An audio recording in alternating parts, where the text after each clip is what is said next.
had player interviews back on Saturday with LSU and had a chance to talk to, let's see if I can remember all these off the top of my head because I didn't write it down. Talked to Bo Bordelon, which we're going to get to in a second. Talked to Jacobian Guillory. Talked to Tyree Adams. And talked to West Weeks. I got them all. And so I've got a couple stories up on LouisianaSports.net right now from those interviews. I'll have another one tomorrow from West Weeks, just talking about his role. He's starting on the defense right now. He's been the number one backer with Witt, and then Devon Keys is going to come in on the second team. So I thought that was interesting, and kind of those two talking about feeling like it was in high school again. So I'll get to some of that on the website tomorrow morning. But for this segment, we're going to talk about Bo Bordelon and the offensive line because that is just a big, big deal. I can't possibly overstate the importance of the offensive line to this team. And I don't know how that's going to be altered as a talking point for the next 3 weeks. I just don't. I think it's going to be a monster talking point for 3 weeks up until the Clemson game. And I think the offensive line knows that. And so we talked to Tyree Adams and then Bo Bordelon about it. And the question was asked, like, is there a chip on y'all's shoulder because folks are going, well, you lost 4 draft picks. You're probably not going to be very good. I would say the main thing is we're just trying to uphold our standard. The guys who have come before us, like you mentioned, have set a very high standard, and we want to exceed that. You know, those guys, I mean, we had 4 guys get drafted last year. That's really hard to do. Not a lot of people can say they've done that. In that, we want to uphold that standard and surpass it. And like you talked about running the football, we have made that an emphasis this year, and we're looking to execute better on runs this year and just do our job. I mean, our job is to protect us and run the damn football, so that's what we're going to try to do. Protecting us and run the damn football. That's what we're going to try to do. I'm with you. I'm with you on that. Protect him, run the football, you'll be just fine.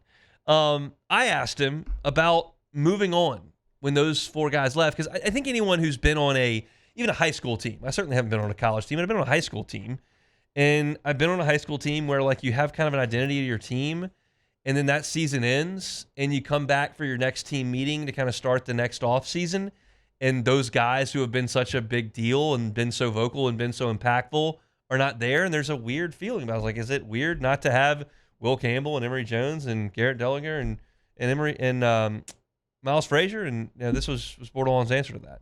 We played a bowl game without those guys, and that's nothing against those guys. It is what it is, next man up. So we do miss those guys, and I still talk to some of those dudes. I talk to Will, talk to Emory, Miles, Deli, all those guys. And yeah, I wouldn't say it's weird, but I do miss those guys more of a friendship type of way. But in the room, we just next man up mentality. So our job is to uphold that standard. Very football guy talk there from Bo Bordelon. I miss those guys, next man up. It's football mentality.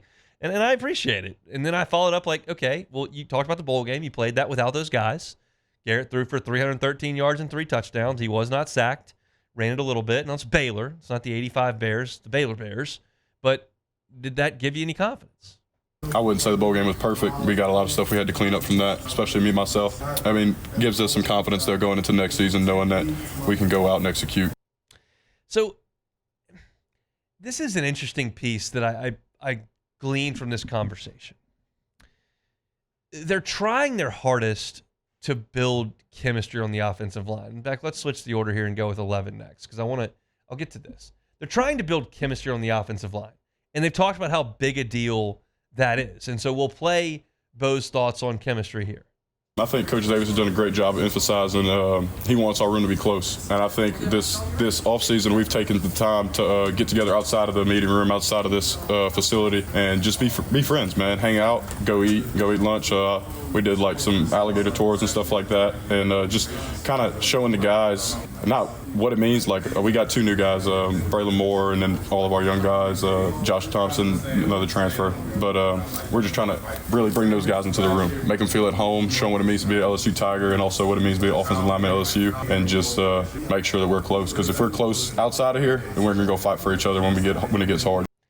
And that's perfectly reasonable. Like we want to be cohesive and a good unit and close to each other, and we want to build relationships, and that sounds perfectly normal.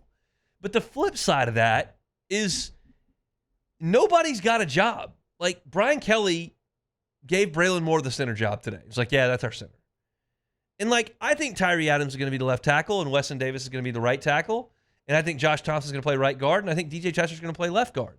But we're talking about Bo Bordelon, who's fighting for the right tackle spot, and Paul Mabenga is fighting, and Cohen Eccles is fighting, and you've got Carius Kern, who's blowing everybody away, and like everybody's fighting for a job. So at the same time, you're going to eat with these guys, and you're going on alligator tours with these guys, and you're playing video games with these guys, and you're hanging out with these guys, but you're trying to take his job.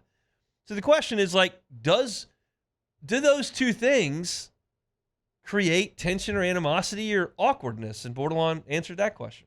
It's definitely a healthy competition, though. It's not, there's no animosity between guys. I don't feel that. The way I look at it, I want Weston Davis to go be an all-SEC level right tackle, and then it's my job to go beat him out. Does that make sense? So when when we're looking at guys like that, we want 10 guys who can go in the game and play. We don't want just 5. I mean, I'm not saying that we've had that in the past, but we want to be able to throw as many people in that game as possible, and we got to uphold the whole room to that standard. It's not just 5 guys. I know we always talk about finding 5. We want to find 10.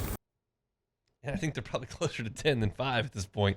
Just they got a lot of guys competing in a lot of different spots, and they're rotating in and out a lot. Like we've seen DJ Chester work with the first team a lot. We've seen Paul Mabenga work with the first team a little bit. We've seen guys move around. So it's not settled at this point in time. Now, they're going against a defensive line that I think right now is really good. I think that when you talk about the edge rushers that LSU brought in, and Relaford on top of that, and Carpenter really on top of that, like, it's a really good edge group. And then you look at McKinley's strength, and you consider what Guillory did in camp last year, how strong he is, and what Gooden's been doing for the last 5 days. Like, it's a tough defensive line group to go against, and we asked Bordelon about going against this group every day. Yeah, I mean, I wouldn't say anybody specifically, but I think they're all good. They're all great players. It's great to compete against those dudes every day. I mean, we go against the best of the best. That's why you come to LSU, so that way you can get those kind of looks, and you can get ready to go to not just play in a game, but also get you ready for the next level and get ready for the national championship, because that's what we're trying to do here.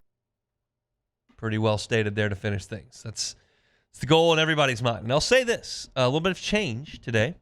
When we go to practice, sometimes they ask us to go into the team room where we do interviews first and let the TV guys set their tripods up and let the print guys put their backpacks up. And so you don't have to carry all that stuff out to the 100-degree practice field. It makes a lot of sense. But sometimes you go in there and you catch a little nugget. Michael Caldwell tweeted this out, and I don't think they were trying to hide it or anything. We go in there to interview every day. But it was a change from literally Saturday. I was in that team room on Saturday, and the whole schedule was up on the wall in these 1 foot by 2.5 foot little rectangles, and it had Clemson and Louisiana Tech and then Florida, and it went on and on and on down the schedule. And today, 48 hours later, we go in there for interviews, and all the ones besides Clemson are flipped over and just have an LSU logo on them, and then the Clemson one's up. So they've shifted the focus from here's the whole 12-game schedule to there's Clemson. And so they've got a narrow focus. There's no doubt about that. And the question is, can they develop over the next month enough to go on the road against one of the best teams in the country in one of the most hostile environments in the country and play a really, really good football game? Because playing like an okay game like they did last year against USC, you're going to get beat. They have to be ready the first game of the season to go play great. And to me, it starts with this group, with the offensive line. If that group doesn't play worth a flip and everybody else plays great, they'll lose. I think they'll lose. Probably lose a low-scoring game. The defense plays great, but they'll lose because they won't be able to do what they have to do on the ground and certainly through the air if they can't block. So it's a big, big deal for that group to get it together. Bo Bordelon feels pretty confident about it. Tyree Adams felt confident about it on Saturday. If you want to read some of the quotes, including an $800 trip to walk-ons, you can find that at LouisianaSports.net. Musselmeyer picked up the tab on the offensive line, and they ran the bill up on him a little bit. We kind of thought that, hey, $800 for the entire offensive line is getting off maybe on the cheap. Tyree said, maybe so.